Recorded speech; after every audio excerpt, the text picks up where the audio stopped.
श्री चैतन्य चरितामृत अंत्य लीला अध्याय 5 प्रद्युम्न मिश्र का रामानंद राय से उपदेश लेना। मैं भौतिक क्रियाओं के कीटाणुओं से संक्रमित हूं और ईर्ष्या के फोड़ों से पीड़ित हूं। इसलिए मैं विनम्रता के सागर में गिरकर महाचिकित्सक भगवान श्री चैतन्य महाप्रभु की शरण लेता हूं। माता शची के पुत्र श्री चैतन्य महाप्रभु की जय हो। श्री नित्यानंद प्रभु की जय हो। निस्संदेह वे अत्यंत गौरवशाली और दयालु हैं।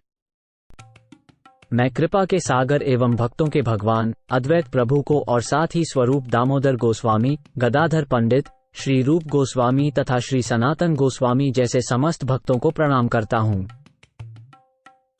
एक दिन प्रद्युम्न मिश्र नाम का एक भक्त श्री चैतन्य महाप्रभु के पास गए और नमस्कार करके उन्होंने बड़ी विनम्रता से उनसे कुछ पूछना चाहा। उन्होंने कहा, हे प्रभु, कृपा करके मेरी बात सुने। मैं मनुष्यों में सबसे नीच कृपण गृहस्थ हूँ, किंतु भाग्यवश मुझे आपके चरण कमलों की दुर्लभ शरण प्राप्त हो गई है।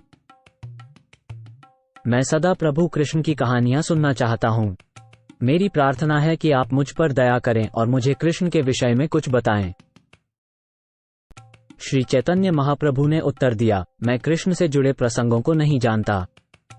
मुझे लगता है कि केवल रामानंद राय ही उन्हें जानते हैं, क्योंकि मैं उनसे ही ये प्रसंग सुनता हूँ। कृष्ण संबंधित विषयों को सुनने के लिए आकर्षित होना तुम्हारा सौभाग्य है। तुम्हारे लिए सबसे उत्तम विकल्प होगा कि तुम रामानंद राय के पास जाओ और उनसे इन विषयों के बारे में सुनो। मैं देख रहा हूं कि तुम्हारे मन में कृष्ण विषयक कथाएं सुनने का रस उत्पन्न हुआ है। इसीलिए तुम अत्यंत भाग्यशाली हो। न केवल तुम ही, बल्कि जिस किसी ने भी ऐसा रस उत्पन्न कर लिया है, वही सबसे अधिक भाग्यशाली माना जाता है। वर्णाश्रम धर्म के अनुसार अपने निश्चित कर्तव्यों का पालन तो कर रहा है, परंतु कृष्ण के प्रति सुप्त प्रेम को जगाता नहीं, उनके विषय में श्रवण और कीर्तन करने का रुचि जागृत नहीं करता, वह व्यक्ति निष्फल श्रम कर रहा है। श्री चैतन्य महाप्रभु द्वारा इस प्रकार मना किए जाने पर प्रद्युम्न मिश्र रामानंद राय के घर गए। वहां रामानंद राय के नौकर ने उन्हें बैठने के लिए उचित स्थान दिया। रामानंद राय से तुरंत मिलने में असमर्थ होने पर प्रद्युम्न मिश्र ने सेवक से पूछा, जिसने फिर बताया कि श्री रामानंद राय क्या कर रहे थे। दो नृत्य करने वाली युवतियां हैं जो अत्यधिक सुंदर हैं। वे बहुत युवा हैं और नाचने और गाने में बहुत कुशल हैं। श्री रामानंद राय इन दोनों कन्याओं को बगीचे के सुनसान कोने में ले गए हैं, जहां वे नाटक के लिए रचित गीतों के अनुसार उन्हें नृत्य सिखा रहे हैं और उन्हें निर्देश दे रहे हैं। कृपया यहीं बैठ जाइए और कुछ देर इंतजार कीजिए। जैसे ही वह आएगा, वह तुम्हारा आदेश पूरा कर देगा। जब प्रद्युम्न मिश्र बैठे हुए थे, तब रामानंद राय एकांत स्थान में दो कन्याओं को ले गए। श्री रामानंद राय ने स्वयं अपने हाथों से उनका पूरे शरीर तेल मालिश और पानी से स्नान कराया। यद्यपि उन्होंने उन दो युवतियों को वस्त्र पहनाए और उनके शरीरों को अपने हाथों से सजाया, परंतु वे स्वयं अपरिवर्तित और शांत रहे। ऐसा है श्री रामानंद राय का मन। उन तरुणियों का स्पर्श करते समय वे काठ या पत्थर का स्पर्श करने वाले व्यक्ति के समान थे, क्योंकि उनका शरीर तथा मन दोनों अप्रभावित थे। श्री रामानंद राय ऐसा इसलिए करते थे क्योंकि वे अपने आप को स्वाभाविक रूप से गोपियों की दासियों के रूप में मानते थे। इसलिए भले ही वे बाहर से पुरुष दिखते थे, लेकिन अंदर से अपनी मूल आध्यात्मिक स्थिति में वे खुद को दासी के रूप में मानते थे और उन दोनों लड़कियों को गोपियां मानते थे। श्री चैतन्य महाप्रभु के भक्तों की महानता को समझ पाना बहुत ही कठिन है। इन सब भक्तों में श्री रामानंद राय अनोखे हैं, क्योंकि उन्होंने ये दिखा दिया कि कोई अपने प्रेम के आवेश को किस प्रकार चरम सीमा तक पहुंचा सकता है। रामानंद राय ने अपनी गीतों के गहन अर्थ को नाटकीय तरीके से प्रदर्शित करने के लिए दोनों बालिकाओं को नृत्य करने और अभिनय करने का निर्देशन दिया। उन्होंने उन दोनों को संचारी, सात्विक तथा स्थायी भावों के लक्षणों को चेहरे, आंखों और शरीर के अन्य अंगों की हरकतों के माध्यम से व्यक्त करना सिखाया। रामानंद राय द्वारा सिखाए गए स्त्री सुलभ नृत्य और मुद्राओं के माध्यम से दोनों युवतियों ने ये सभी भाव भगवान जगन्नाथ के समक्ष हूबहू प्रदर्शित किए। तब रामानंद राय जी ने दोनों कन्याओं को खूब स्वादिष्ट प्रसाद खिलाया और किसी को बताए बिना उन दोनों को उनके घर भेज दिया। वे प्रतिदिन दोनों देवदासियों को नृत्य का प्रशिक्षण देते। भौतिक सुखों में सदैव लीन रहने वाले छोटे जीवों में ऐसा कौन था जो श्री रामानंद राय के मानसिक भावों को समझ पाता? जब चाकर ने रामानंद राय को प्रद्युम्न मिश्र के आने की बात कही, तब वे तुरंत सभा भवन चले गए।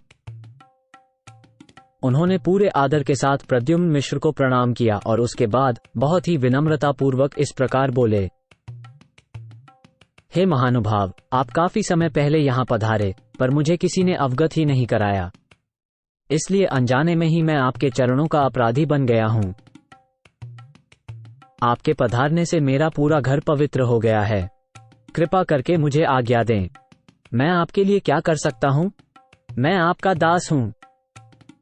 प्रद्युम्न मिश्र ने उत्तर दिया, मैं तो बस आपको देखने आया था और आपका दर्शन करके अब मैं अपने आप को पवित्र मानता हूँ। देखकर कि बहुत विलंब हो गया है, उसने रामानंद राय से कुछ नहीं कहा। इसके बदले उसने उनसे विदा ली और अपने घर वापस चला गया। अगले दिन जब प्रद्युम्न मिश्र श्री चैतन्य महाप्रभु के पास आया, तो भगवान ने पूछा, क्या तुमने श्री रामानंद राय से कृष्ण के विषय में कथाएं सुनी हैं? उसके बाद प्रद्युम्न मिश्र ने श्री रामानंद राय के कार्यों का वर्णन किया। इन्हें सुनकर श्री चैतन्य महाप्रभु ने बोलना शुरू कर दिया। उन्होंने कहा, मैं एक सन्यासी हूं और मैं निश्चित रूप से अपने को वैरागी मानता हूं। लेकिन स्त्री को देखने की बात तो दूर रही, यदि मैं स्त्री का नाम भी सुनता हूं, तो मैं अपने मन और शरीर में विकार का अनुभव करता हूं। इसलिए स्त्री के दर्शन से कौन अविचलित रह सकता है? ये बहुत कठिन है। सभी लोगों को रामानंद राय के बारे में ये बातें सुननी चाहिए, हालांकि वे इतनी अद्भुत और असामान्य हैं कि उन्हें कहा नहीं जाना चाहिए। दोनों नाचने की शिक्षा प्राप्त सुंदर युवतियां हैं, फिर भी श्री रामानंद राय स्वयं उनके पूरे शरीर में तेल मालिश करते हैं। वे व्यक्तिगत रूप से उन्हें स्नान कराते हैं, कपड़े पहनाते हैं और उन्हें गहनों से सजाते हैं। इस तरह वो स्वाभाविक रूप से उनके शरीरों के निजी अंगों को देखते और छूते हैं। यद्यपि श्री रामानंद राय कन्याओं को भाव के सारे लक्षणों को शरीर द्वारा व्यक्त करने का पाठ पढ़ाते हैं, किंतु फिर भी उनके मन में कभी विकार नहीं होता। उनका मन लकड़ी या पत्थर की तरह अचल है। वास्तव में यह आश्चर्यजनक है कि इतनी कम उम्र की लड़कियों को छूने के बाद भी उनका मन कभी नहीं बदलता। इस तरह की हरकतों के लिए सिर्फ रामानंद राय का जन्मसिद्ध अधिकार है, क्योंकि मैं समझ सकता हूं कि उनके शरीर भौतिक नहीं है, बल्कि पूरी तरह से आध्यात्मिक हो चुका है। केवल वे ही अपने मन की दशा को जान सकते हैं, कोई और नहीं। परंतु मैं शास्त्रों के निर्देशों के अनुसार अनुमान लगा सकता हूं। वैदिक शास्त्र श्रीमद् भागवत इस विषय में प्रत्यक्ष प्रमाण देता है। जब कोई कृष्ण की लीलाओं, विशेष रूप से गोपियों के साथ उनके रास नृत्य को गहरी आस्था के साथ सुनता या सुनाता है, तो उसके हृदय की वासनाएं और भौतिक प्रकृति के 3 गुणों से उत्पन्न अशांति तुरंत मिट जाती है और वो शांत और संयमित हो जाता है। कृष्ण के दिव्य, तेजस्वी, मधुर प्रेम का रसास्वादन करते हुए ऐसा व्यक्ति 24 घंटे कृष्ण की लीलाओं की मधुरता के दिव्य आनंद में विचरण कर सकता है। कोई व्यक्ति जो ईश्वरीय रूप से संयमित है, वो जो विश्वास और प्रेम के साथ किसी पूर्ण रूपेण ज्ञान प्राप्त व्यक्ति से प्रभु कृष्ण के रासलीलाओं के बारे में निरंतर सुनता है, या कोई जो ऐसे कार्यों का वर्णन करता है, वो परमेश्वर भगवान के चरणों में पूर्ण दिव्य भक्ति प्राप्त कर सकता है। इस तरह से भौतिक इच्छाएं, जो सभी भौतिकवादी व्यक्तियों के दिल की बीमारी है, उसके लिए तुरंत और पूरी तरह से समाप्त हो जाती हैं।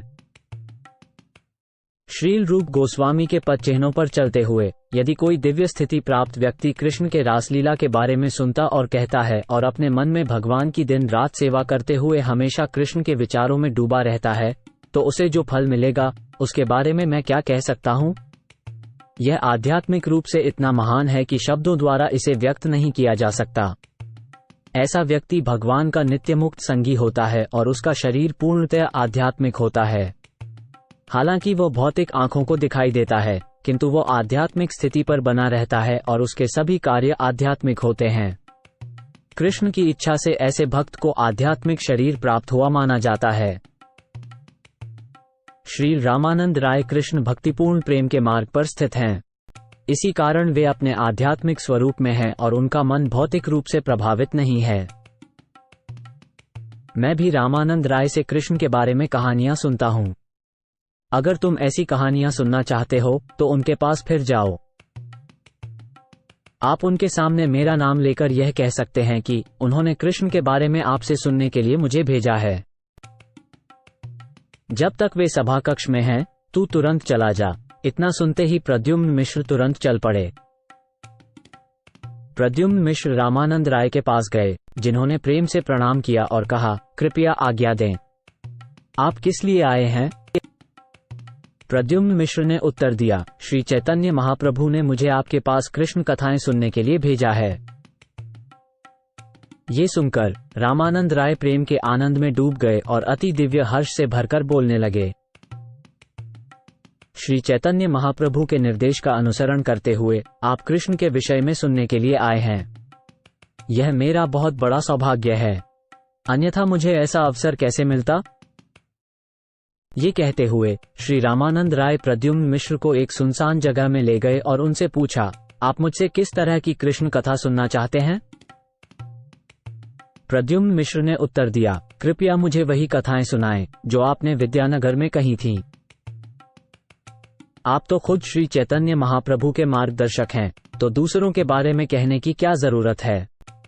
मैं तो एक निराश्रित ब्राह्मण हूं और आप ही तो मेरे पालनकर्ता हैं।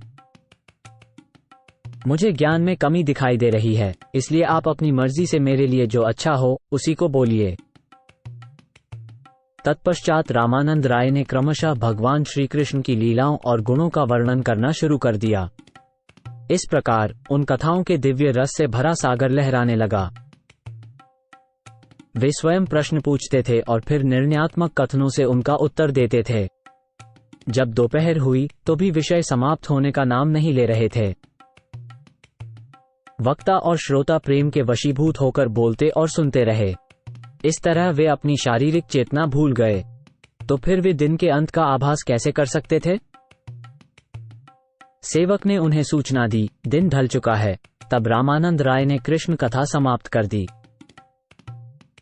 रामानंद राय ने प्रद्युम्न मिश्र का बड़ा आदर सत्कार किया और उसे विदा किया।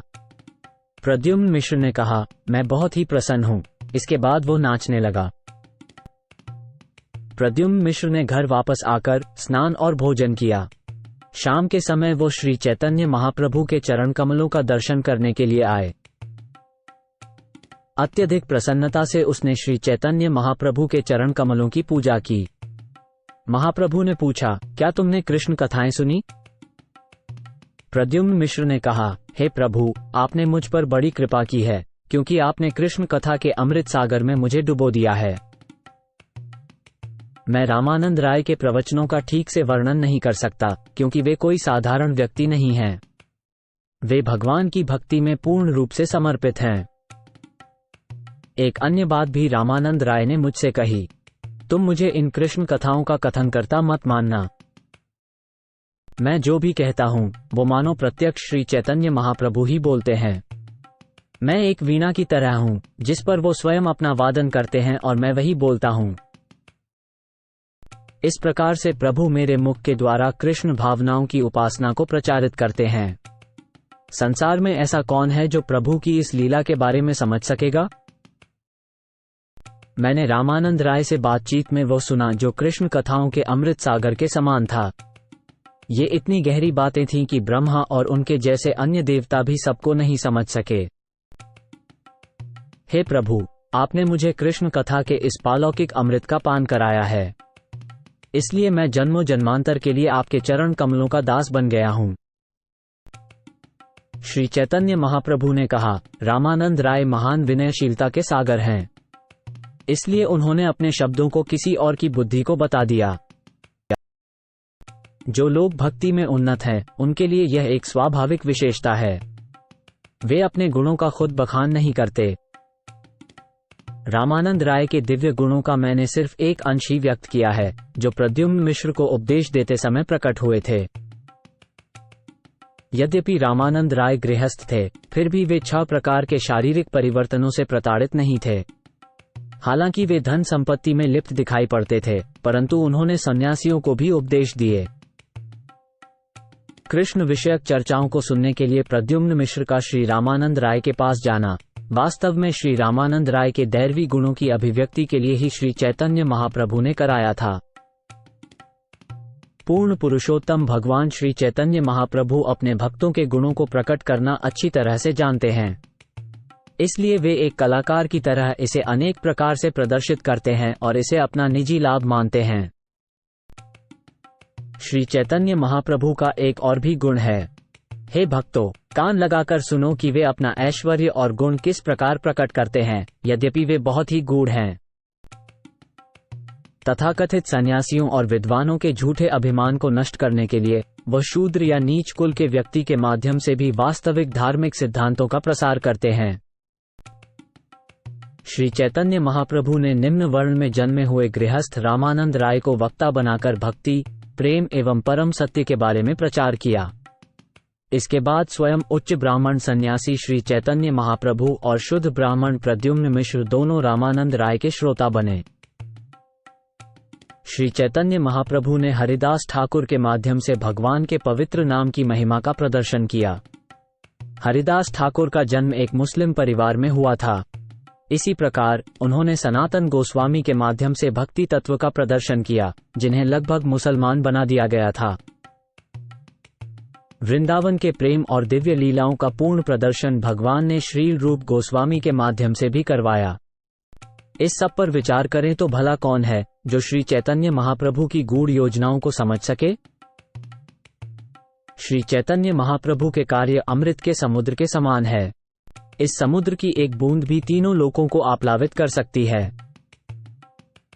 हे भक्तों, श्री चैतन्य चरितामृत और श्री चैतन्य महाप्रभु के लीलाओं का अमृत प्रतिदिन पान करो, क्योंकि ऐसा करने से मनुष्य को दिव्य आनंद प्राप्त होता है और भक्ति की पूर्ण जानकारी मिलती है। इस प्रकार श्री चैतन्य महाप्रभु अपने संगियों, अपने शुद्ध भक्तों के साथ जगन्नाथपुरी, नीलाचल में अनेक प्रकार से भक्ति संप्रदाय का प्रचार करते हुए दिव्य आनंद का अनुभव किया। बंगाल के एक ब्राह्मण ने श्री चैतन्य महाप्रभु के चरित्र पर एक नाटक लिखा और उसे महाप्रभु को सुनाने के लिए उनकी पांडुलिपि लेकर उनके पास आया।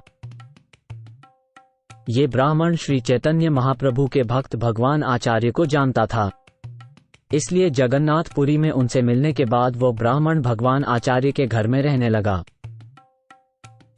सबसे पहले उस ब्राह्मण ने भगवान आचार्य को वो नाटक सुनाया और फिर अन्य कई भक्त भगवान आचार्य के साथ मिलकर उसे सुनने लगे।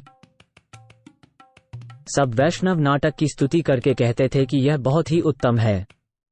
उन्होंने ये भी इच्छा व्यक्त की कि श्री चैतन्य महाप्रभु यह नाटक सुने।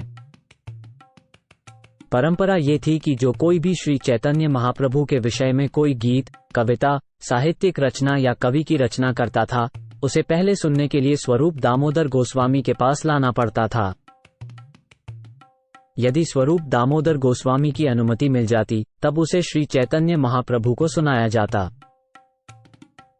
यदि इसका आभास मिलता कि दिव्य रसों का विस्तार इस प्रकार हुआ है जो भक्ति के सिद्धांतों के विरुद्ध है, तो श्री चैतन्य महाप्रभु इसे बर्दाश्त नहीं कर पाते और अत्यधिक क्रोधित हो जाते। इसलिए जब तक स्वरूप दामोदर उसे नहीं सुन लेते, श्री चैतन्य महाप्रभु कुछ भी नहीं सुनते थे। महाप्रभु ने इस शिष्टाचार को एक नियम बना दिया था। भगवान आचार्य ने स्वरूप दामोदर गोस्वामी से कहा, एक उत्तम ब्राह्मण ने श्री चैतन्य महाप्रभु के जीवन पर एक नाटक लिखा है जो बहुत ही सुंदर ढंग से लिखा हुआ लगता है। पहले आप सुन लो और अगर आपका मन इसे मंजूर करे तो मैं श्री चैतन्य महाप्रभु से कहूंगा कि वे भी इसे सुन लें। स्वरूप दामोदर गोस्वामी ने उत्तर दिया, हे भगवान आचार्य, तुम अत्यंत उदार हृदय के ग्वाले हो। कभी कभी तुम्हारे मन में किसी भी प्रकार की कविता को सुनने की इच्छा जागृत हो उठती है। तथाकथित कवियों की रचनाओं में अक्सर दिव्य भावों के टकराव, रसाभास की आशंका रहती है। जब भाव इस तरह निश्चित सिद्धांतों के खिलाफ हो जाते हैं तो कोई भी ऐसी कविता सुनना पसंद नहीं करता है। जिस कवि को दिव्य भावों और उनके एक दूसरे में व्याप्त होने का ज्ञान नहीं है, वह भक्ति के सिद्धांतों के सागर को पार नहीं कर सकता।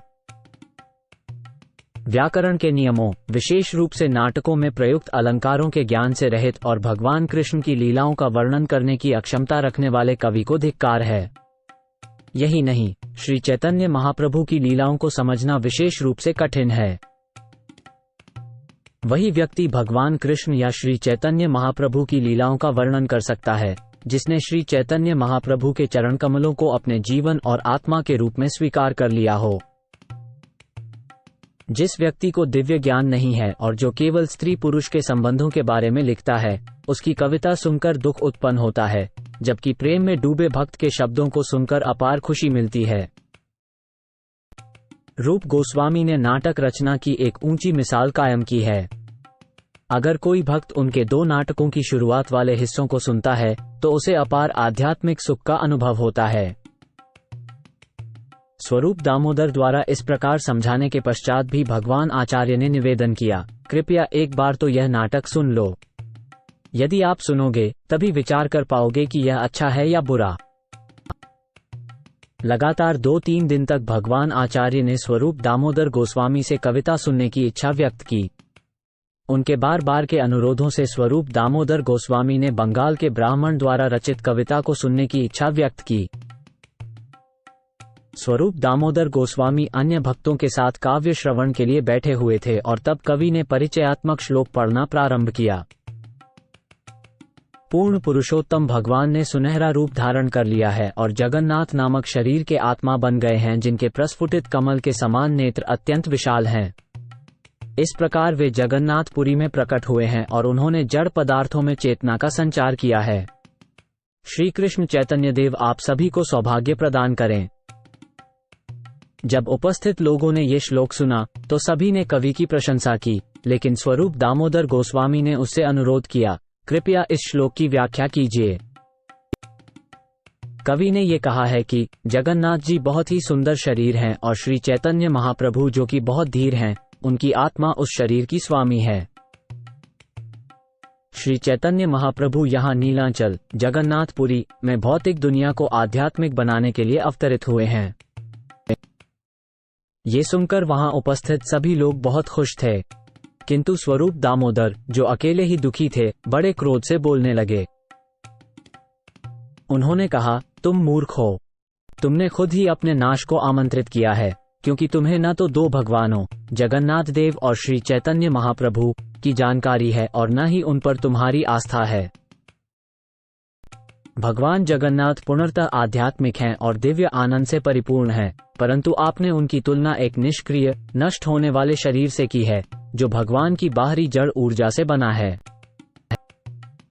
तुम श्री चैतन्य महाप्रभु को, जो 6 ऐश्वर्यों से युक्त पूर्ण पुरुषोत्तम भगवान है, साधारण जीव के स्तर पर समझते हो।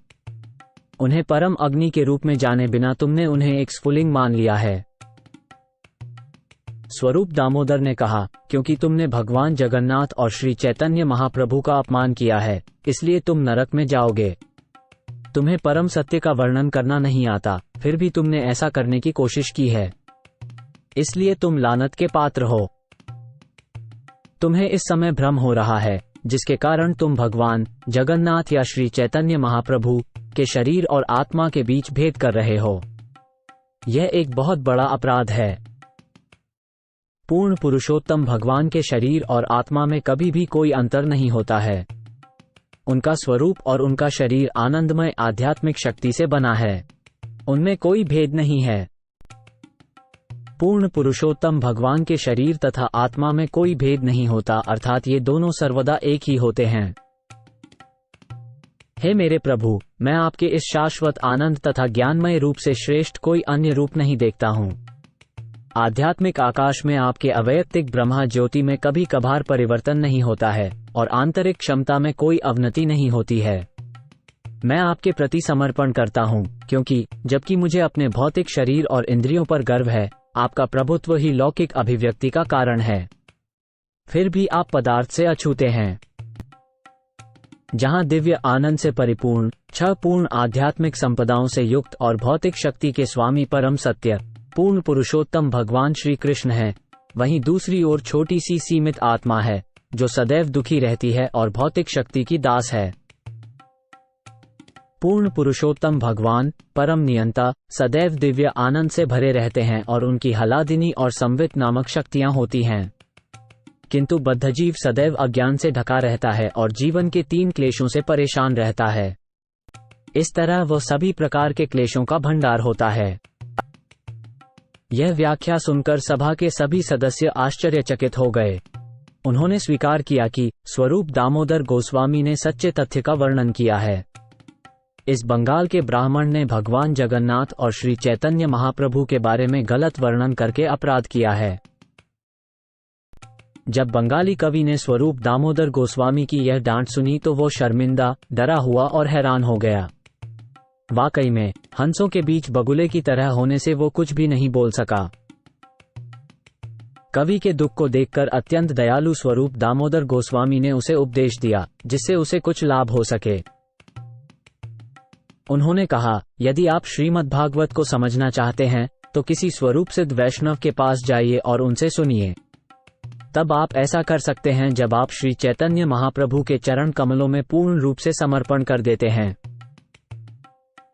स्वरूप दामोदर ने आगे कहा, श्री चैतन्य महाप्रभु के भक्तों की नियमित रूप से संगति करो, तभी तुम भक्ति के समुद्र की तरंगों को समझ सकोगे। केवल तभी जब तुम श्री चैतन्य महाप्रभु और उनके भक्तों के सिद्धांतों का अनुसरण करोगे तभी तुम्हारी विद्या सफल होगी। तब तुम भौतिक कलुष के बिना कृष्ण की दिव्य लीलाओं के बारे में लिख सकोगे। यद्यपि तुमने इस परिचयात्मक श्लोक की रचना पूर्ण संतोषपूर्वक की है, लेकिन तुमने जो अर्थ व्यक्त किया है वो जगन्नाथ जी और श्री चैतन्य महाप्रभु दोनों के प्रति अपराध से दूषित है। तुमने तो नियमों को न जानते हुए अनाप शनाप लिखा है, किंतु देवी सरस्वती ने तुम्हारे शब्दों का उपयोग भगवान को अपनी स्तुति भेंट करने के लिए कर लिया है। कभी कभी असुर और स्वर्ग के राजा इंद्र तक कृष्ण की भर्त्सना करते थे, लेकिन मां सरस्वती ने उनके शब्दों का लाभ उठाकर भगवान की स्तुति की। इंद्र ने कहा, ये कृष्ण एक साधारण मनुष्य है और वो बहुत बातें करने वाला, बाल बुद्धि वाला, अशिष्ट और अज्ञानी है, यद्यपि वो अपने आप को बहुत विद्वान मानता है। वृंदावन के ग्वालों ने उसे स्वीकार करके मेरा अपमान किया है। ये बात मुझे बिल्कुल अच्छी नहीं लगी। स्वर्ग के राजा इंद्र अपने स्वर्गीय वैभव के अत्यधिक घमंड के कारण पागल की तरह हो गए। इस प्रकार अपनी बुद्धि से रहित होकर वो श्री कृष्ण के विषय में बकवास बोलने से स्वयं को नहीं रोक सके। इंद्र ने सोचा, मैंने कृष्ण को उचित रूप से दंडित किया है और उसे बदनाम किया है, लेकिन विद्या की देवी सरस्वती ने इस अवसर का लाभ उठाकर कृष्ण की स्तुति की। वाचाल शब्द का प्रयोग उस व्यक्ति के लिए होता है जो वेदों के अनुसार बोल सके, और बालिश शब्द का अर्थ है भोला। कृष्ण ने वेदों का ज्ञान दिया, फिर भी वे अपने आप को सदैव घमंड रहित भोले बालक के रूप में प्रस्तुत करते हैं। जब पूजा या नमन स्वीकार करने वाला कोई ना हो तो उसे अनम्र कहा जाता है, यानी वो जो किसी और को नमन नहीं करता। स्तब्ध का यही अर्थ है। और क्योंकि कृष्ण से बढ़कर कोई विद्वान नहीं है, इसलिए उन्हें अज्ञ कहा जा सकता है, जो ये सूचित करता है कि उनके लिए कुछ भी अज्ञात नहीं है। पंडित मानी शब्द का प्रयोग ये सूचित करने के लिए किया जा सकता है कि विद्वान पंडित भी कृष्ण का आदर करते हैं। तो भी अपने भक्तों के प्रति स्नेह के कारण कृष्ण सामान्य व्यक्ति की तरह प्रकट होते हैं, इसलिए उन्हें मर्त्य कहा जा सकता है। असुर जरासंध ने ये कहकर कृष्ण को नीचा दिखाया कि तुम मनुष्यों में सबसे नीच हो। मैं तुमसे युद्ध नहीं करूंगा क्योंकि तुमने अपने ही रिश्तेदारों की हत्या की है। मां सरस्वती पुरुषाधम को पुरुषोत्तम मानती हैं, वह जिसके अधीन सभी पुरुष हैं। अविद्या या माया को बंधु कहा जा सकता है क्योंकि इस भौतिक जगत में वो हर एक को बांधती है। इसलिए बंधु हन शब्द का प्रयोग करके माता सरस्वती कहना चाहती हैं कि कृष्ण माया के नाश करता है। शिशुपाल ने भी कृष्ण की इसी प्रकार निंदा की, पर विद्या की देवी सरस्वती ने उन्हीं के शब्दों से कृष्ण की स्तुति की। इस प्रकार यद्यपि तुम्हारा पद्य तुम्हारे अर्थ के अनुसार निंदात्मक है, लेकिन माता सरस्वती ने इसका लाभ भगवान की स्तुति में किया है। भगवान जगन्नाथ और कृष्ण में कोई भेद नहीं है, लेकिन यहाँ भगवान जगन्नाथ लकड़ी में प्रकट परम पुरुष के रूप में स्थिर हैं। इसलिए वे गति नहीं करते। इस प्रकार भगवान जगन्नाथ और श्री चैतन्य महाप्रभु दो दिखने के बावजूद एक हैं, क्योंकि दोनों ही कृष्ण हैं जो अकेले एक हैं। दुनिया के उद्धार की सबसे बड़ी इच्छा उन दोनों में मिलती है और इसलिए भी वे एक ही हैं। संसार भर के उन सभी लोगों को उबारने के लिए जो भौतिकता से दूषित हो चुके हैं, वही कृष्ण श्री चैतन्य महाप्रभु के चलते रूप में अवतरित हुए हैं। भगवान जगन्नाथ के दर्शन से मनुष्य सांसारिक बंधनों से मुक्त हो जाता है, परंतु सभी देशों के सभी लोगों का जगन्नाथपुरी आना या यहाँ प्रवेश पाना संभव नहीं है। श्री चैतन्य महाप्रभु स्वयं या अपने प्रतिनिधियों द्वारा एक देश से दूसरे देश तक भ्रमण करते हैं। इस तरह गतिशील ब्रह्म के रूप में वे दुनिया के सभी लोगों को मुक्ति प्रदान करते हैं। इस तरह से मैंने मां सरस्वती द्वारा इच्छित अर्थ को व्याख्यात किया। यह आपका परम सौभाग्य है कि आपने इस प्रकार भगवान जगन्नाथ और श्री चैतन्य महाप्रभु का वर्णन किया। कभी कभी ऐसा होता है कि जो कोई कृष्ण की निंदा करना चाहता है, वो पवित्र नाम का उच्चारण करता है और इस तरह वो नाम उसकी मुक्ति का कारण बन जाता है। स्वरूप दामोदर गोस्वामी के द्वारा इस उचित व्याख्या को सुनकर बंगाली कवि ने सभी भक्तों के चरणों में प्रणाम किया और अपने मुंह में तिनका दबाकर सबकी शरण ली। तब सभी भक्तों ने उसकी संगति स्वीकार कर ली। उसके विनम्र स्वभाव की बातें करते हुए उन्होंने श्री चैतन्य महाप्रभु से उसका परिचय कराया। श्री चैतन्य महाप्रभु के भक्तों के दयालु स्वभाव के कारण वह बंगाली कवि अपने सभी अन्य कार्यों को छोड़कर उनके साथ जगन्नाथपुरी में रहने लगा। भला श्री चैतन्य महाप्रभु के भक्तों की कृपा को कौन समझा सकता है?